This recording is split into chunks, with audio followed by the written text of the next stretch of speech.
உங்களை இந்த கலந்துரையாடலுக்கு வரவேற்கிறோம். இன்னைக்கு நம்ம பார்க்க போற தலைப்பு மாதவிடாய் சுழற்சி. உங்ககிட்ட இருந்து கிடைச்ச மாதவிடாய் சுழற்சி நிலைகளும் நிகழ்வுகளும் குறிப்புகளை வச்சு இந்த இயற்கையான சில சமயம் கொஞ்சம் சிக்கலா தோன்ற இந்த சுழற்சியோட முக்கிய கட்டங்கள், அப்புறம் இதுக்கு பின்னால இருக்கிற ஹார்மோன் வேலைகள், இதையெல்லாம் கொஞ்சம் ஆழமா பார்க்க போறோம். இது ஒரு மாதிரி பாடம் மாதிரி இல்லாம உங்களுக்கு ஈஸியா புரியுற மாதிரி, அதே சமயம் சுவாரஸ்யமா சொல்ல முயற்சி பண்றோம். வணக்கம். ஆமா, இந்த டாபிக் பெண்களோட ஆரோக்கியத்துக்கு மட்டும் இல்ல, பொதுவா நம்ம உடலை பத்தி தெரிஞ்சுக்கிறதுக்கும் ரொம்ப முக்கியம். குறிப்பா நீங்க சொன்ன மாதிரி அந்த ஹார்மோன்கள், ரசாயன தூதுவர்கள்னு சொல்லுவோம்ல, அதுங்க எப்படி ஒன்னா சேர்ந்து ஒரு இசைக்குழு மாதிரி இந்த முழு சுழற்சியை நடத்துதுன்னு பார்க்கறது உண்மையிலே ரொம்ப ஆச்சரியமா இருக்கும். இதை புரிஞ்சுக்கிட்டா உங்க உடம்ப பத்தி நீங்களே நல்லா தெரிஞ்சுக்கலாம். இது பெண்களோட இனப்பெருக்க மண்டலத்துல ஒரு ஏறக்குறைய 28 இல்ல 29 நாளைக்கு ஒரு தடவை திரும்ப திரும்ப நடக்கிற சில மாற்றங்கள், அப்படிதானே? ஆமாம், கரெக்ட். அது ஒரு தொடர்ச்சியான நிகழ்வு. இதுல 4 முக்கிய நிலைகள் இருக்கணும் உங்க குறிப்பு சொல்லுது. ஒவ்வொன்னா பார்க்கலாம், கொஞ்சம் விரிவா பேசுவோம். முதல் நிலை என்ன? முதல் நிலை, அதாவது மாதவிடாய் நிலை, மென்ஸ்ட்ரல் பேஸ்னு சொல்லுவோம். இதுதான் பொதுவா சுழற்சியோட முதல் நாள்ல இருந்து கணக்கிடப்படுது. உங்க குறிப்புல இருக்கிற மாதிரி இது சராசரியா ஒரு 3 நாள்ல இருந்து 5 நாள் வரைக்கும் இருக்கும். ஓ சரி. இந்த நிலை இது எதனால ஆரம்பிக்குது? குறிப்புகள்ல பார்த்தா ப்ரொஜெஸ்ட்ரான், ஈஸ்ட்ரோஜன்னு 2 ஹார்மோன் பேர் இருக்கு. அதோட அளவு டக்குன்னு குறையறதுனாலன்னு இருக்கு. அது எப்படி? அந்த ஹார்மோன் குறைஞ்சா என்ன ஆகும் உடம்புல? அது ஒரு நல்ல கேள்வி. அதாவது யோசிச்சு பாருங்க, இதுக்கு முன்னாடி இருந்த சுழற்சியில கருப்பை ஒருவேளை கரு தங்கிடுச்சுன்னா அதை ஏத்து வளர்க்கறதுக்கு தன்னை தயார்படுத்தி வச்சிருக்கோம். எண்டோமெட்ரியம்னு சொல்றோமே, அந்த கருப்பையோட உட்சுவர் நல்ல தடிமனாகி ரத்த குழாயெல்லாம் நிறைஞ்சு ரெடியா இருக்கும். சரி. ஆனா அந்த சுழற்சியில கரு உருவாகலன்னு வச்சுக்கோங்க, அப்போ அந்த ஏற்பாட்டுகளுக்கெல்லாம் வேலை இல்லாம போயிடும். அதனால ப்ரொஜெஸ்ட்ரான், ஈஸ்ட்ரோஜன் அளவு குறையும் போது அது கருப்பைக்கு ஒரு சிக்னல் மாதிரி, ஓகே இந்த தடவை பிரெக்னன்சி இல்ல, இந்த தடிமனான சுவரை இனிமே மெயின்டைன் பண்ண வேண்டாம் அப்படிங்கிற மாதிரி. ஓஹோ. அந்த சிக்னல் கிடைச்ச உடனே அந்த எண்டோமெட்ரியம் சுவர் உடைய ஆரம்பிக்கும். அதோட சேர்ந்து ரத்தம், மற்ற திசுகள் இதெல்லாம் வெளியேறது தான் மாதவிடாய் அல்லது பீரியட்ஸ்னு சொல்றோம்ல அது. இது முழுக்க முழுக்க கரு உருவாகாததால நடக்கிற ஒரு விஷயம். அப்போ இது ஒரு விதத்துல தேவையில்லாதத உடல் கிளீன் பண்ற மாதிரி, அப்படிதானே? ஆமா, சொல்லப்போனா அப்படிதான். கேக்க சுவாரஸ்யமா இருக்கு. சரி, இந்த 3ல இருந்து 5 நாள் முடிஞ்சதும் அடுத்து என்ன? அடுத்த நிலை வருது, ஃபாலிகுலார் நிலை. சரியா? இது 5வது நாள்ல இருந்து ஒரு 14வது நாள் வரைக்கும் உங்க குறிப்பு சொல்லுது. போன நிலையில உடைஞ்சு போன அந்த எண்டோமெட்ரியம், அது இப்போ என்ன ஆகும்? ஆமா, ஃபாலிகுலர் நிலை. இங்கதான் அடுத்த சைக்கிளுக்கான வேலைகள் ஸ்டார்ட் ஆகுது. போன நிலையில சிதைஞ்சு வெளியே போன எண்டோமெட்ரியம் இருக்கே, அது இப்போ மெதுவா கொஞ்சம் கொஞ்சமா மறுபடியும் புதுசா உருவாக ஆரம்பிக்கும். இதுக்கு காரணம் ஈஸ்ட்ரோஜன் ஹார்மோன் அளவு கொஞ்சம் கொஞ்சமா இன்க்ரீஸ் ஆகுறது தான். ஓ, அப்போ இந்த நிலையில ஈஸ்ட்ரோஜன் தான் மெயின் ரோல் பண்ணுது. குறிப்புகள்ல FSH, LHன்னு 2 ஹார்மோன் பத்தியும் இருக்கு. அதாவது ஃபாலிக்கல் ஸ்டிமுலேட்டிங் ஹார்மோன், அப்புறம் லியூட்டினியைசிங் ஹார்மோன். இதுங்க என்ன பண்ணும் இந்த ஸ்டேஜ்ல? இது ரொம்ப முக்கியம். FSH அந்த பேர்லயே இருக்க பாருங்க, ஃபாலிக்கல் ஸ்டிமுலேட்டிங்னு. அதாவது அண்டகத்துல ஓவரி நிறைய சின்ன சின்ன நுண்பைகள் இருக்கும். அதுங்களை FSH தூண்டி விட்டு வளர வைக்கும். ஒவ்வொரு நுண்பைக்குள்ளேயும் ஒரு முதிர்ச்சி இல்லாத அண்ட செல் இருக்கும். FSH தூண்டுதலால் பல நுண்பைகள் வளர ஆரம்பிக்கும். ஆனா வழக்கமா என்ன ஆகும்னா, ஒண்ணு மட்டும் நல்லா போட்டி போட்டு டாப்பா வளர்ந்து முதிர்ந்த கிராஃபியன் நுண்பையா மாறிடும். ஓ, ஒன்னு மட்டும்தானா? ஆமா, பொதுவா ஒண்ணுதான். இந்த வளர்ந்து வர்ற நுண்பைகள் தான் ஈஸ்ட்ரோஜனை சுரக்கும். அந்த ஈஸ்ட்ரோஜன் தான் எண்டோமெட்ரியத்தை மறுபடியும் தடிமனா ஆக்குது. LH ஹார்மோனும் இந்த நுண்பை வளர்ச்சிக்கு கொஞ்சம் ஹெல்ப் பண்ணும். ஆனா அதோட முக்கியமான வேலை அடுத்த ஸ்டேஜ்ல இருக்கு. சுருக்கமா சொன்னா, இந்த பாலிகுலார் நிலைங்கிறது எண்டோமெட்ரியத்தை ரிப்பேர் பண்றதும் ஒரு அண்ட செல்லை மெச்சூராக்கி அடுத்த கட்டத்துக்கு ரெடி பண்றதும் தான். இது கிட்டத்தட்ட ஒரு ரேஸ் மாதிரி இருக்கு. நிறைய பேர் ஓட ஆரம்பிச்சாலும் கடைசியில ஒருத்தர் தான் ஃபைனல் ரவுண்டுக்கு போறாங்க. அந்த கிராஃபியன் நுண்பை தான் வின்னர். சரி, அப்போ அடுத்த நிலை அண்ட செல் விடுபட நிலை, ஓவியுலேட்டரி ஃபேஸ். இது ரொம்ப ஷார்ட் பீரியட்னு குறிப்பு சொல்லுது. சைக்கிளோட நடுல, அதாவது ஒரு 14வது நாள்ல நடக்குதுன்னு. இங்கதான் அந்த LH ஹார்மோன் பீக்ல இருக்குமாமே. அதனால என்ன நடக்கும்? ஆமா, இதுதான் இந்த சுழற்சியோட கிளைமேக்ஸ்னே சொல்லலாம். அந்த ஃபாலிகுலர் ஸ்டேஜ்ல ஈஸ்ட்ரோஜன் களவு கூடிக்கிட்டே வருதுன்னு சொன்னேன்ல, ஆமா. அது ஒரு குறிப்பிட்ட லெவலை ரீச் பண்ணதும் அது மூளையில இருக்கிற பிட்யூட்ரி சுரப்பிக்கு ஒரு ஸ்ட்ராங் சிக்னல் அனுப்பும்.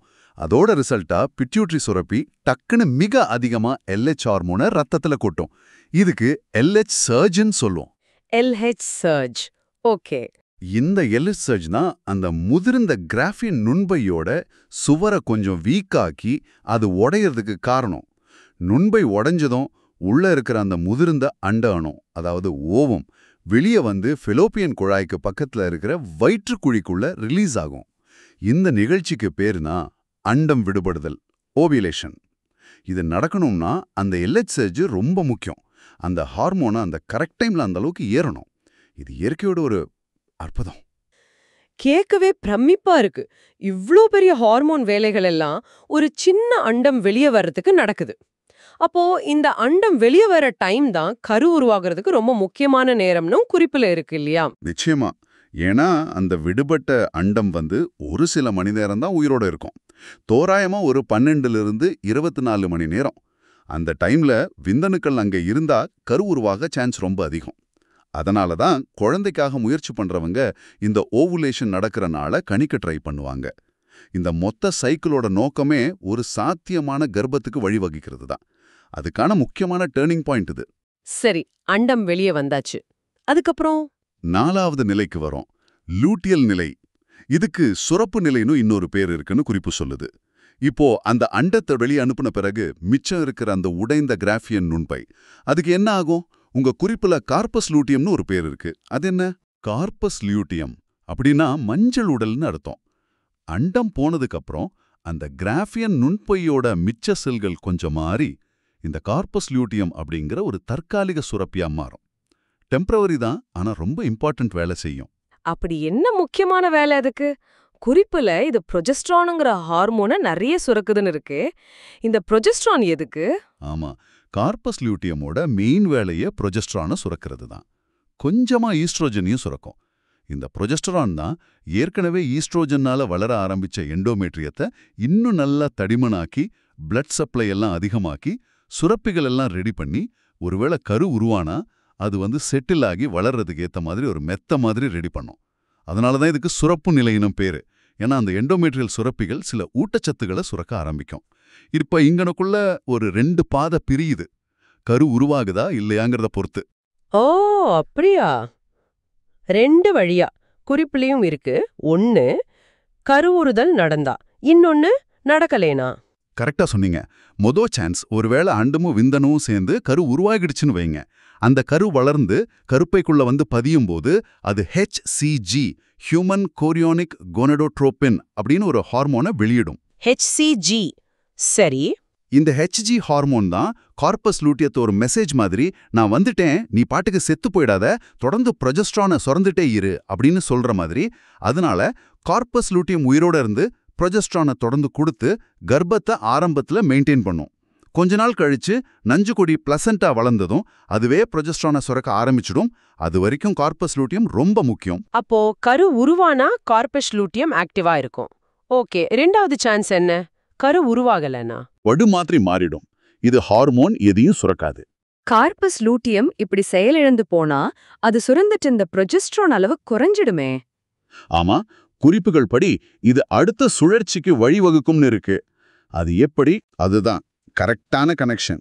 கார்பஸ் லூட்டியம் சிதைஞ்சு ப்ரொஜெஸ்டிரான், ஈஸ்ட்ரோஜன் அளவுகள் எல்லாம் சரசரன்னு குறையும் போது அந்த ஹார்மோன்களோட சப்போர்ட் போனதால அந்த தடிமனான எண்டோமெட்ரியம் சுவர் இனிமே நிலைச்சு நிற்க முடியாது. அது உடைய ஆரம்பிச்சு ப்ளீடிங் ஸ்டார்ட் ஆகும். இதுதான் அடுத்த மாதவிடாய், அதாவது சுழற்சியோட முதல் நிலை. ஆக லூட்டியல் நிலையோட முடிவு முதல் நிலையோட ஆரம்பமா அமையுது. கரு உருவாகாத வரைக்கும் இந்த சைக்கிள் இப்படியே ரிப்பீட் ஆகிட்டே இருக்கும். இது ஒரு அழகான ஆட்டோமேட்டிக் பயாலஜிக்கல் கிளாக் மாதிரி. வாவ், இது நிஜமாவே ஒரு சுழற்சி தான். ஒன்னு முடியற இடத்துல இன்னொன்னு ஆரம்பிக்குது. இந்த ஹார்மோன் மேல கீழே போறது தான் எல்லாத்தையும் கண்ட்ரோல் பண்ணுது. இதுல உங்க குறிப்புகள்ல கர்ப்ப காலம் பத்தியும் ஒரு சின்ன குறிப்பு இருக்கு. பிரெக்னன்சி டைம்ல இந்த சுழற்சிக்கு என்ன ஆகும்? குறிப்பு சொல்றது எல்லா நிகழ்வும் நின்னுடும், பீரியட்ஸும் வராதுன்னு. அது ஏன்? ஆமா, கர்ப்பமான உடனே உடம்போட முழு கவனமும் அந்த கர்ப்பத்தை பாதுகாத்து வளர்க்கறதுல தான் இருக்கும். முன்னு சொன்ன மாதிரி ஹெச்சிஜி வந்து கார்பஸ் லூட்டியத்தை உயிரோட வச்சு ப்ரொஜெஸ்ட்ரானை சுரக்க வைக்குதுல்ல. ஆமா. அந்த அதிகமான ப்ரொஜெஸ்ட்ரான் அளவு என்ன பண்ணும்னா புதுசா நுண்பைகள் வளர்றதையும் அண்டம் விடுபடுறதையும் ஸ்டாப் பண்ணிடும். அதனால பிட்யூட்டரியில இருந்து எஃப்எஸ்ஹெச் எல்ஹெச் சுரக்கிறதும் குறைஞ்சிடும். சிம்பிளா சொன்னா பாடி வந்து இப்போ ஒரு கர்ப்பம் நடந்துட்டு இருக்கு, அதனால புதுசா முட்டை கருப்பை தயார் பண்ற வேலையெல்லாம் இப்போதைக்கு வேண்டான்னு முடிவு பண்ணி மொத்த சைக்கிளையும் டெம்பரரியா நிறுத்தி வைக்குது. டெலிவரிக்கு அப்புறம் தான் ஹார்மோன்ஸ் நார்மல் ஆகி சுழற்சி மறுபடியும் ஸ்டார்ட் ஆகும். இப்ப நல்லா புரியுது. சரி, இவ்ளோ விஷயங்கள் தெரிஞ்சுக்கிட்டோம். உங்க குறிப்புகளை வச்சு நாம பேசுனதெல்லாம் இதை கேட்டுட்டு இருக்கிறவங்களுக்கு எப்படி யூஸ் ஆகும்? இது ஏன் முக்கியம்னு நினைக்கிறீங்க? இது நிறைய விதத்துல முக்கியம். முதல்ல நம்ம உடம்பு எப்படி வேலை செய்யுதுன்னு தெரிஞ்சுக்கிறது ஒரு அடிப்படை அறிவு இல்லையா? இந்த சுழற்சியை புரிஞ்சுக்கிட்டா உங்க உடம்புல வர்ற மாற்றங்கள் எது நார்மல், எதுக்கு கொஞ்சம் கவனம் தேவைன்னு நீங்களே புரிஞ்சுக்கலாம். பீரியட்ஸ் ரெகுலரா வர்றது ஒரு நல்ல ஹெல்த் சைன். அதுல ஏதாவது மாற்றம் வந்தா ஒருவேளை டாக்டரை பார்க்கணுமோன்னு தோணும். ரெண்டாவது, நீங்க சொன்ன மாதிரி குழந்தை வேணும்னு நினைக்கிறவங்களுக்கு எந்த நாட்கள்ல கரு உருவாக சான்ஸ் அதிகம், ஃபர்டைல் விண்டோ அப்படிங்கிறத தெரிஞ்சுக்க இது ஹெல்ப் பண்ணும். அதே மாதிரி பிரெக்னன்சியை தவிர்க்க நினைக்கிறவங்களுக்கும் இதை பத்தின ஒரு விழிப்புணர்வு தேவை. ஆமா. அதுவும் இல்லாம இந்த ஹார்மோன் மாற்றங்களால சில பேருக்கு உடம்புலயும் மனசுலயும் சில அறிகுறிகள் வரும்ல, PMS மாதிரிலாம் சொல்றாங்களே. இந்த சைக்கிள் பத்தி தெரிஞ்சா, ஓ இந்த மாற்றங்கள் இதனால தான் வருதுன்னு கொஞ்சம் புரியும். இது நம்ம உடம்போட ஒரு நார்மல் ஃபங்க்ஷன்ங்கிற ஒரு விழிப்புணர்வு வரும்போது அதை ஏத்துக்கிறதும் தேவைப்பட்டா அதை சமாளிக்கிறதும் கொஞ்சம் ஈஸியாகும். நிச்சயமா இந்த முழு ப்ராசஸும் ஹார்மோன்களோட ஒரு ரொம்ப நுட்பமான பேலன்ஸ்ல ஓடுதுங்கிறத மறுபடியும் சொல்றேன். ஒரு ஹார்மோன் ஏறுனா அது இன்னொன்னு தூண்டும், அது இறங்குனா அடுத்த நிகழ்வு நடக்கும். இது ஒரு செயின் ரியாக்ஷன் மாதிரி. இந்த இயற்கையான ரிதம், இந்த சுழற்சி பெண்களோட ஒட்டுமொத்த ஆரோக்கியத்தோட ரொம்ப நெருக்கமா இருக்கு. இதை பத்தி சரியா புரிஞ்சுக்கிட்டா தேவையில்லாத பயம், குழப்பம் இதெல்லாம் தவிர்க்கலாம். ஒரு ஆரோக்கியமான வாழ்க்கைக்கு இது உதவும். இது உங்களுக்கு ஒரு பவர் கொடுக்கற மாதிரி. அருமை. சரி, அப்போ இன்னைக்கு உங்க குறிப்புகளை வச்சு நாம பார்த்ததை சும்மா ஒரு ரவுண்ட் அப் பண்ணிடலாம். மாதவிடாய் சுழற்சியில 4 மெயின் ஸ்டேஜ் இருக்கு. 1, மாதவிடாய் நிலை. ஹார்மோன் குறைஞ்சதால எண்டோமெட்ரியம் உடைஞ்சு வெளியேறது. 2, ஃபாலிகுலர் நிலை. FSH தூண்ட நுண்பை வளருது, ஈஸ்ட்ரோஜன் சுரக்குது, எண்டோமெட்ரியம் மறுபடி வளருது. 3, அண்டம் விடுபடும் நிலை. LH சர்ஜ்னால முதிர்ந்த அண்டம் நுண்பையிலிருந்து வெளியே வருது. 4, லூட்டியல் நிலை. கார்பஸ் லூட்டியம் வந்து புரோஜெஸ்டிரானை சுரந்து எண்டோமெட்ரியத்தை கர்ப்பத்துக்கு ரெடி பண்ணுது. கரு உருவாகலைன்னா அது சிதைஞ்சு அடுத்த சைக்கிள் ஆரம்பிக்குது. இது எல்லாத்துக்கும் பின்னாடி ஈஸ்ட்ரோஜன், புரோஜெஸ்டிரான், FSH, LH இந்த ஹார்மோன்களோட கரெக்டான ஆக்ஷன் இருக்கு. இந்த கலந்துரையாடலை முடிக்கிறதுக்கு முன்னாடி உங்க குறிப்புகளை வச்சு ஒரு சின்னதா யோசிங்க ஒரு விஷயம் சொல்றேன். இந்த கார்பஸ் லூட்டியம் பத்தி யோசிங்களேன். அது ஒரு தற்காலிகமான அமைப்பு தான். ஆனா ஒரே ஒரு கண்டிஷன், கரு உருவாகுதா இல்லையாங்கிறத மட்டும் பொறுத்து அதோட ஃபியூச்சர் எப்படி 2 வெவ்வேறு பாதையா மாறுது பாருங்க. ஒன்னு கர்ப்பத்தோட ஹீரோவா மாறி அதை காப்பாத்தி நிக்குது, இல்லனா அமைதியா காணாம போய் அடுத்த ஆட்டத்துக்கு வழி விடுது. ஒரு சின்ன செல்லுலார் அமைப்பு சூழ்நிலைக்கு ஏத்த மாதிரி இவ்ளோ பெரிய 2 டிஃபரண்ட் ரோலை எப்படி பண்ணுது? இந்த பயாலஜிக்கல் டிசைன் எவ்ளோ அழகா, எவ்ளோ திறமையா இருக்குன்னு நீங்க சும்மா யோசிச்சு பார்க்கலாம். இது நிஜமாவே யோசிக்க வேண்டிய விஷயம்தான். ரொம்ப நன்றி. இந்த ஆழமான அலசல்ல எங்களோட இருந்த உங்களுக்கும் நன்றி. உங்க குறிப்புகள் மூலமா மாதவிடாய் சுழற்சியை பத்தி ஒரு தெளிவான புரிதல் கிடைச்சிருக்கோம் நம்புறோம். மீண்டும் சந்திப்போம்.